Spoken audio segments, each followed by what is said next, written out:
اللہ نے ایمان والوں پر بڑا احسان فرمایا کہ انہی میں سے ایک عظمت والا رسول ان میں بھیج دیا۔ میرے بھائیوں اور دوستوں، ربیع الاول کا مبارک یہ مہینہ ہمیں اسی عظیم احسان الہی کی یاد دلاتا ہے۔ آپ صلی اللہ علیہ وسلم کی ولادت سے پہلے زمانے کا کیا منظر تھا، دنیا کا کیا حال تھا۔ انسان کا خون بہاتا تھا۔ آپ صلی اللہ علیہ وسلم کی ولادت بسعادت سے پہلے انسان کا خون بہاتا تھا۔ بیٹیوں کو زندہ درگور کیا جاتا تھا۔ بت پرستی کا دور عروج پر تھا اور مظلوم کی فریاد سننے والا کوئی بھی نہیں تھا، اور جہالت کے اندھیروں نے پوری دنیا کو اپنی لپیٹ میں لے لیا۔ ایسے اندھیروں میں رحمت الہی جوش میں آئی اور کائنات کے سب سے روشن آفتاب کا طلوع ہوا۔ آپ صلی اللہ علیہ وسلم کی آمد صرف ایک فرد کی آمد نہیں، بلکہ اخلاق، انسانیت، عدل اور ہدایت کا نیا دور تھا۔ اللہ تعالیٰ نے آپ صلی اللہ علیہ وسلم کو کس شان سے بھیجا؟ اللہ تعالیٰ نے قرآن میں خود ارشاد فرمایا ہے کہ میں نے اپنے پیارے پیغمبر کو کس شان اور مان سے بھیجا ہے۔ تو اللہ تعالیٰ نے قرآن پاک کے اندر ارشاد فرمایا وَمَا أَرْسَلْنَاكَ إِلَّا رَحْمَةً لِلْعَالَمِينَ۔ اللہ نے فرمایا ہم نے آپ صلی اللہ علیہ وسلم کو تمام جہانوں کے لیے رحمت بنا کر بھیجا۔ آپ صلی اللہ علیہ وسلم کی رحمت صرف مسلمانوں تک محدود نہیں تھی، بلکہ کافر، منافق، دشمن، دوست، بوڑھے، بچے، عورت، جو بھی تھا، حیوانات تھے، پرندے تھے، چرندے تھے، پوری کائنات کے اندر جو بھی اللہ نے مخلوق بنائی، پوری مخلوق، پوری کائنات، پورے جہانوں کے لیے اللہ نے حضور نبی کریم صلی اللہ علیہ وسلم کو رحمت بنا کر بھیجا۔ آپ صلی اللہ علیہ وسلم نے دشمنوں کے لیے بھی بد دعا نہیں کی تھی۔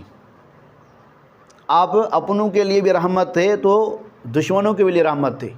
دیکھیں طائف کے میدان میں حضور نبی کریم صلی اللہ علیہ وسلم کو کس طرح اذیت پہنچائی گئی۔ حضور پاک علیہ السلام کے جسم مبارک کو خون آلود کر دیا گیا، زخمی کر دیا گیا، مگر اس تکلیف کی حالت میں، خون بہنے کی حالت میں بھی جب فرشتے حضور نبی کریم علیہ السلام کے پاس آئے، یا رسول اللہ صلی اللہ علیہ وسلم آپ صرف اشارہ کریں، آپ صرف حکم کریں، یہ جو طائف کا جو گاؤں ہے، طائف کا جو گاؤں ہے اس کے سائڈوں میں جو پہاڑ ہیں، اگر آپ حکم کریں گے تو ہم ان پہاڑوں کو آپس میں ملائیں گے تو یہ آٹے کی طرح پیس کر ختم ہو جائیں گے۔ صرف آپ اگر حکم کریں گے۔ تو نبی پاک علیہ السلام نے فرشتوں کو کیا جواب دیا پتہ ہے آپ کو؟ کیا آپ کو پتہ ہے نبی پاک علیہ السلام نے جب طائف کے میدان میں تکلیف کی حالت میں تھے تو اس تکلیف کی حالت میں فرشتوں کو اللہ کے پیارے نبی نے کیا جواب دیا؟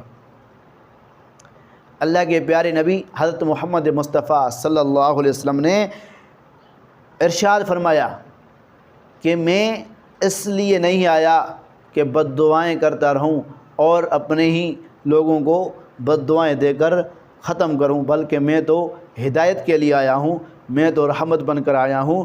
میں اللہ سے ان لوگوں کے لیے ہدایت کی دعا مانگوں گا، اللہ انہیں ہدایت دے گا۔ یہ نادان ہیں، یہ ابھی مجھے نہیں سمجھ رہے، جب وقت آیا تو یہ مجھے سمجھ جائیں گے، اور انشاءاللہ تعالی ان کی آنے والی نسلوں سے بھی اسلام کا چراغ چلے گا، اسلام کی روشنی پھیلے گی انہی لوگوں سے۔